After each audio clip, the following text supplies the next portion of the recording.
Greetings, Inspired Conversations. And I had the greatest conversation recently. And I want to share, it was a spiritual conversation, but I'm only going to share a little. I'm a channel, so things will come through me, not because I'm just so genius, but it'll be channeled through me. And it'll surprise me. And I want to share it, but I'm not going to because I'm not interested in seeing my words in somebody else's mouth come out of somebody else's mouth in 5 days, 4 days, and all of a sudden it goes viral and it's this big sensation. Been there, done that, I'm good.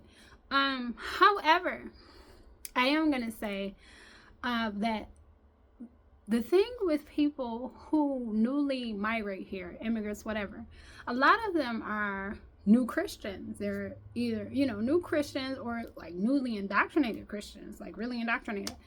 And, they're not familiar or aware of how the Bible was used to control my ancestors and make them fear hellfire for rebellion or having their own opinion or doing whatever, to keep them in line, along with so many other horrible things and tyranny that was inflicted upon my people. But anyway, the thing with that is they don't realize, and most of us don't realize, that you limit your experience with, I guess for this case, we'll call the divine source God, by only adhering to the spiritual doctrine of a book. That is my opinion. I do not, because of American culture, colonialism, capitalism, we equate blessings and blessed people with people who have a lot of money, a lot of material things. They're blessed. They must have some type of amazing relationship with God or whatever, right? Now, I'm also not a person who subscribes to you should be poor to know God. If you know God, you should be happy. That's what you should be. And whatever that looks like is what it's supposed to look like. However, when you limit the blessings of God to financial and monetary gain, you limit the magical experience of divinity in your life. You limit the miracles of God. You limit it. And so, long story short, by putting God in a box, you're missing all the fun. Don't do that.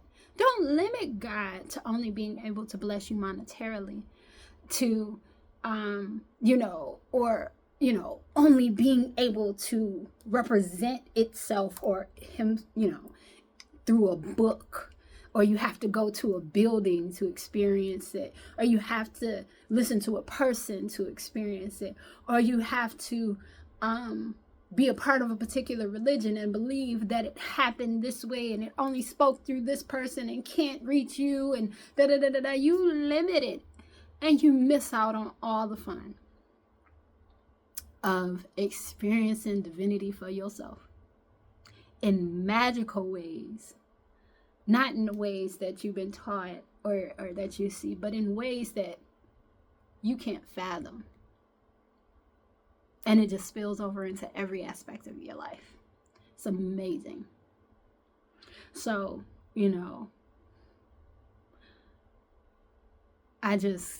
it's kind of a somewhat of a message to just my people in general, but also to a lot of people who are from other countries and they're coming over and now they want to do things like save my soul.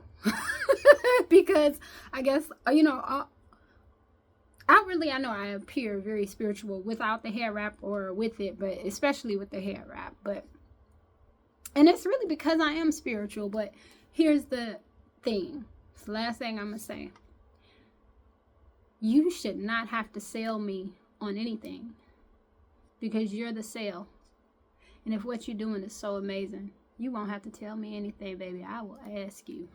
I'm going to try and figure out what you're doing. What water you drinking? Where you at? How you been doing? Whatever. Because whatever you doing is working. That's how you know that you struck gold. Because you ain't got to go witnessing it. People going to come to you. I'm just saying. Inspired conversation. Shall be well and stay well. Peace.